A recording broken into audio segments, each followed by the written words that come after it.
Christian Pulisic, who was once again on the bench and did not see any playing time in Chelsea's 2-0 win against Aston Villa on Sunday. That's now 2 games in a row where Pulisic hasn't featured at all. He was also an unused sub against Milan in Champions League during the midweek.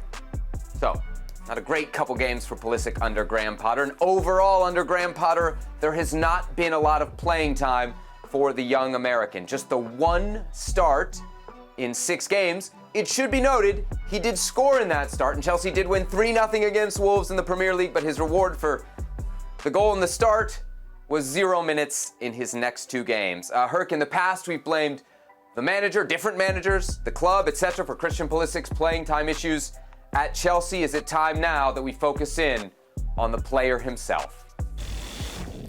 It's time, Seb. There's a constant here, right? Borussia, towards the end, wasn't playing with Favre. Gets to Chelsea, 70 million plus transfer fee. Wasn't playing with Frank Lampard. Frank Lampard departs.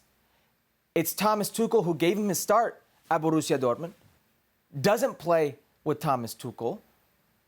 Thomas Tuchel leaves, and it's Graham Potter who comes in, and he's not playing now. At some point, and it comes to every footballer, you have to analyze what is impeding your development, you from playing more, you from being better, and have a hard look in the mirror and say, this has happened here, that's happened there, and the one constant is me.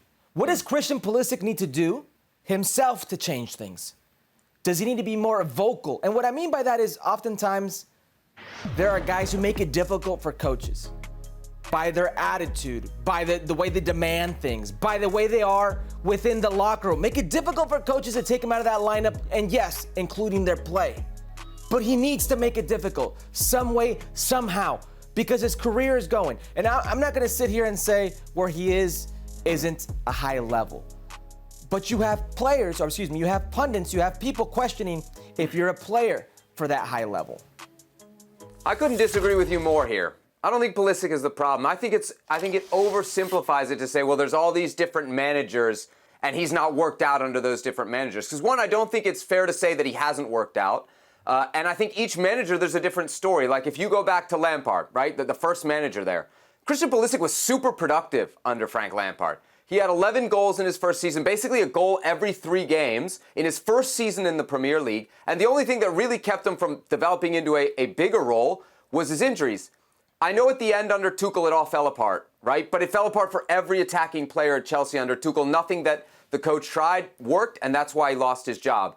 But if you go back to the height of Tuchel at Chelsea, he actually did trust Christian Pulisic a lot. If you go back to the Champions League run, and even the Champions League final where he doesn't start, Tuchel only makes, Herc, 2 attacking subs in the game. He makes 3 subs, but one of them was Thiago Silva, so basically a forced defensive change. He only made 2 changes. One of them was Pulisic. He let him play a half hour, and he did it while Chelsea was winning 1-0 in the Champions League final. He trusted him with a lead in the Champions League final.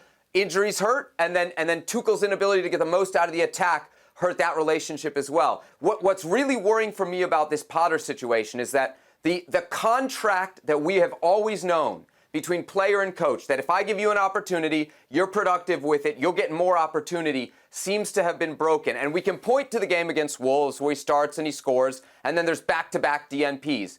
But Herc, you can also go back to the very beginning of the Graham Potter run. And everyone right now is talking about, oh, Chelsea looks so good under Graham Potter. 6 unbeaten, 5 wins in a row. Go back to the very beginning. Champions League, the first game against Salzburg, uninspiring 1-1 draw. Second game under Potter. Premier League against Crystal Palace, heading towards another uninspiring 1-1 draw when what happens? He brings in Christian Pulisic, who he waited until the 84th minute to bring on, and Christian Pulisic drives at the Crystal Palace defense, draws them in, dishes to Conor Gallagher, who gets the game winner. A wonder goal. So right there, right, it's a different start to Graham Potter's tenure at Chelsea, if not for what Christian Pulisic has done. He has done the job, he has been productive, and he has not been rewarded, because what happened after that assist? The next game was Champions League against Milan. How many minutes did he play? 0. I don't think it's Christian Pulisic. I'm not willing to say that it's a manager or all the managers. To me, the bigger problem here is the club. What's the constant here? It's the club. It's Chelsea. It's the chaos. It happened at Borussia Dortmund in the end as well. I mean, the Borussia Dortmund thing, they knew he was out the door, Herc. You have to put proper context to that.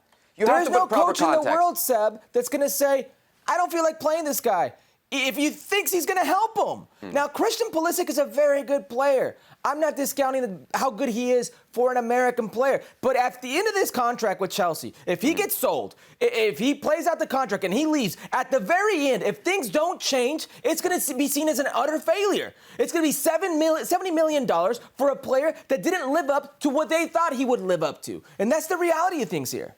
Look, I won't disagree with you that some part of it is that maybe Chelsea is too big a club. There's too much competition there for him to get guaranteed minutes. But if you're going to point to Chelsea and point to it being a big club, you have to acknowledge, Herc, the chaos, the ownership changes, the coaching changes. That has not helped a young player in his early 20s trying to adjust to the Premier League to become a regular starter. That has to play a huge role in it. Yeah. And for me, that's why he's got to have a good World Cup so that market value goes up. So come the winter, Chelsea's motivated to sell him. And Chelsea's been the same way from the beginning. He wouldn't be the first player that didn't pan out. I will remind you, Kevin De Bruyne. If he has a Kevin De Bruyne career, you're not Kevin too upset. Kevin De Bruyne didn't pan out. Mohamed Salah didn't pan out.